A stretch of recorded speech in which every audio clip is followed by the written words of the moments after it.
お疲れ様です。お疲れ様です。今回は、ナチスドイツの西方電撃戦でドイツ軍の盛況さを世界に知らしめ、相当ヒトラーにも直言を厭わない軍人だった、ドイツ第三帝国陸軍の、エーリッキ・フォン・マンシュタイン元帥が、その辣腕を振るい、ヒトラー総統率いるナチス政権との総国と協調を繰り返しつつ、第二次世界大戦に突っ込む直前に左遷される話を解説する。第一次世界大戦の時、マンシュタインは元帥だったの？いや、まだ遺憾の青年将校で、陸軍大学校の学生だった。なお、当時のプロイセン陸軍における陸軍大学校は、参謀本部でエリートコースを歩むには必須とも評された高級幹部課程であり、マンシュタインは、後年は戦車将軍の異名を取ったグデイリアンなどと共に、机を並べて勉強に励んでいたんだが、そこに、サラエボ事件が勃発する。世界史の授業で聞いた記憶があるがサラエボ事件って何？サラエボ事件は、第一次世界大戦の勃発を誘引した事件であり、オーストリア・ハンガリー二重帝国の皇位継承者と、その配偶者がボスニア系セルビア人によって暗殺された事件だ。事件に至る経緯などを話し始めるとそれだけで動画一本分になるから詳細は省くが、この事件が誘因となって、プロイセン陸軍の属するドイツ帝国軍は、オーストリア側として参戦をするに至る、動員令が発動されたプロイセン陸軍では、陸軍大学校の生徒は現隊に復帰し、マンシュタインはこのエレン隊に配属され、前線に立つこととなる。マンシュタインは西部戦線で戦闘したの？まずは西部戦線に派遣されたが、ショーモルト家参謀総長の差配により、マンシュタインが所属していた部隊は、対ロシア帝国軍を任務とする東部戦線に配置変更されることとなった。東部戦線よりも西部戦線が重要じゃないの？これはショーモルト家参謀総長に対する構成の評価が分かれているところなんだが、ショーモルト家参謀総長は、かつての偉大なる参謀総長シュリーフェンが策定した、西部戦線での右翼の部隊に軍主力を集中してフランスを大きく包囲殲滅するシュリーフェンプランを修正したんだ。すなわち、西部戦線での右翼の規模を縮小し、かつ、帝政ロシアの展開も見据えて東部戦線にも軍を抽出した。その抽出された部隊の中に、マンシュタインの所属する部隊があったわけだ。マンシュタインは、ヒンデンブルクとルーデンドルフ率いる東部軍の活躍のもと、帝政ロシアを相手に関東したが、ポーランド戦線で重傷を負ってしまう。復帰は困難だったか？重装の治療に数ヶ月の時間は要したが、無事に治療を終えたマンシュタインは東部戦線に復帰し、ほどなくして今度は西部戦線に転戦をし、さらに東部戦線に転戦をし、ソ連との講和成立後は西部戦線に転戦をする。もうええわ。さて、ご承知の通り第一次世界大戦にドイツ帝国は敗北を喫し、カイザーの帝政は崩壊、新たに共和制のワイマール共和国が成立し、エルサイユ条約体制のもと、ドイツ軍は過酷な軍備制限を受け、陸軍兵力は10万人が上限という制限を受けることとなり、多くのドイツ陸軍将校が失業する憂目にあった。マンシュタインは失業したの？無事に新生ワイマール共和国軍に残れた。マンシュタインは陸軍歩兵師団の中隊長に就任して現場部隊の指揮官業務に従事した後、軍管区司令部の要員として、参謀将校の教育課程を担当する職務に就く。そして、国防省タイム局に栄転することとなる。国防省はなんとなく役割がわかるけど、タイム局って何をするところなの？タイム局は、ワイマール共和国における新生ドイツ軍をある意味象徴する部局と言ってもいいだろう。タイム局の生みの親は、新生ドイツ軍を長らく率いたゼイクト将軍であり、将軍はある特定の目的を持ってタイム局を新設した。ある特定の目的とは？エルサイユ条約の先達だ。より具体的には、同条約で禁止された参謀本部を、別の部署名と形により設置し、来るべき再軍備の日には、再び栄光の参謀本部の機能を担わせるという目的のもと設置された部局だった。だから一見すると何をするのかわかりにくい部署名なのかもね。マンシュタインはタイム局において精力的に業務をこなし、特に、戦時のドイツ軍の動員に関するプランの立案に携わり、最終的には自身の作成したプランを上層部に承認させるが、この過程で、後年はドイツ国防軍の実力者となる、ある人物との関係に影を差してしまったんだ。ある人物とは、書いてる元帥だ。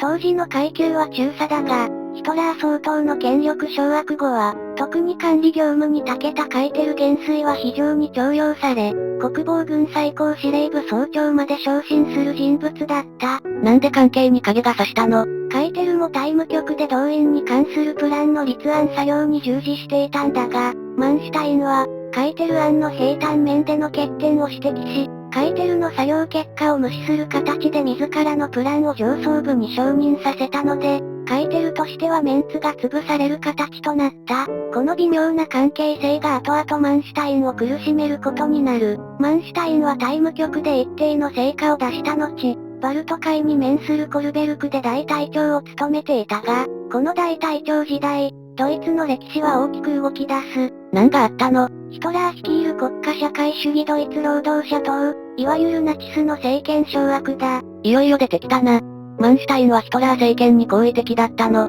当初は迷いがあったように思われる。加えて、マンシュタインにとって信仰のある軍人がナチスにより粛清され、反感すら抱いていたかもしれない。信仰のある軍人とは、日本では、カイテルやマンシュタインほど有名な軍人ではないかもしれないが、首相も務めた陸軍軍人、シュライヒャー将軍だ。同将軍はナチス政権に批判的な言動を繰り返し、党の分裂工作も試みたことから、突撃隊幹部が粛清された事件である長いナイフの夜に、シュライヒャーも暗殺された。この暗殺劇に対し、マンシュタインは上司を通じてナチス党に抗議を試みるなど、批判的な立場をとっていた。マンシュタインもナチスに睨まれたのかな？いや、この時期のヒトラー総統は、まだドイツ国防軍に対する絶対的な権力を掌握するには至っておらず、また、マンシュタインはまだ盛んだったから、目をつけられるほどの存在ではなかっただろう。しかし、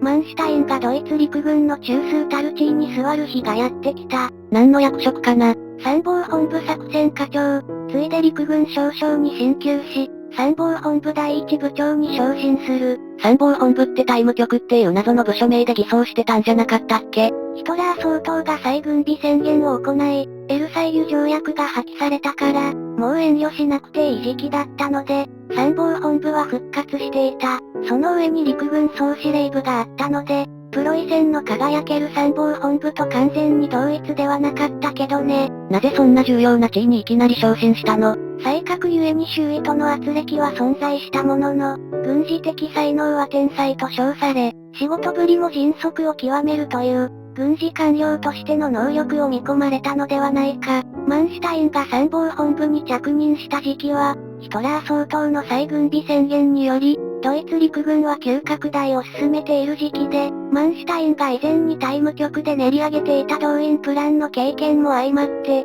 ドイツ国防軍の拡張に邁進をした。そういう点では時の政権と元首を評価をしていたかもしれんね。また、装甲部隊の発展にも深く関わり、後年戦場で活躍する突撃砲の正式化を推進するなど、先見の明を持っていた。しかし、順調そのものだったマンシュタインのキャリアに、ナチスによる暗雲が立ち込める。何が起きたの？きっかけは、ブロンベルク罷免事件だ。同事件は、ドイツ国防軍の大物幹部である、国防大臣ブロンベルク元帥と、陸軍総司令官フリッチュ上級大将が、相次いでスキャンダルにより罷免されたんだ。これにより、ヒトラー総統は一挙にドイツ国防軍に対する権力掌握を進め、組織も改変の上、自らは国防軍最高司令官に就任し、その参謀長格として、国防軍最高司令部総長なる要職に、カイテル将軍を採用した。マンシュタインと微妙な関係の将軍じゃん。マンシュタインにとっては、ヒトラー総統のこの動きはキャリア上マイナスに作用した。要職に就いたカイテルは早速、仲の悪いマンシュタインをクビにするようヒトラー総統に働きかけた。クビになったの？いや、ヒトラー総統はそこまでしなかったが、左遷させた。左遷先は、首都ベルリンから離れた、地方に駐屯する歩兵師団の師団長だ。師団長は要職じゃないの？マンシュタインの当時の役職と才覚からすれば、ゆくゆくは参謀総長に昇進という名誉を得られる可能性があったところ、この師団長に移動したことにより、旗から見れば、参謀総長コースを外れた、ということになる。したがって、左遷という表現が妥当と思われる。もっとも、ヒトラー総統率いるナチスドイツは、やがてポーランドに侵攻することを決意し、それによってマンシュタインの運命も大きく反転してゆく。さて、以上の通り、マンシュタインと戦艦機におけるナチス政権での左遷等について解説してきたが、当解説チャンネルである秋田号だけでなく、大日本帝国陸軍の戦車、ドイツ国防軍の戦車、突撃砲、野砲等の解説チャンネルである、気候情報号というチャンネルもやっておりますので、ご興味のある方は概要欄の URL をご参照ください。画像の動画は、ナチスドイツ国防軍が、野戦防空のために開発した戦闘機撃墜マシン、38式4連装2センチ対空機関砲の解説動画です。ドイツ国防軍の開発した単装対空機関砲が心もとないから、それを4連装にして発射弾丸数を4倍に増やすという発想は驚きだな。そのアイデアで野戦防空能力が飛躍的に高まったというのも、興味深い。ここまで見てくれた人、ありがとう。秋田号と気候情報号のチャンネル登録をよろしくお願いします。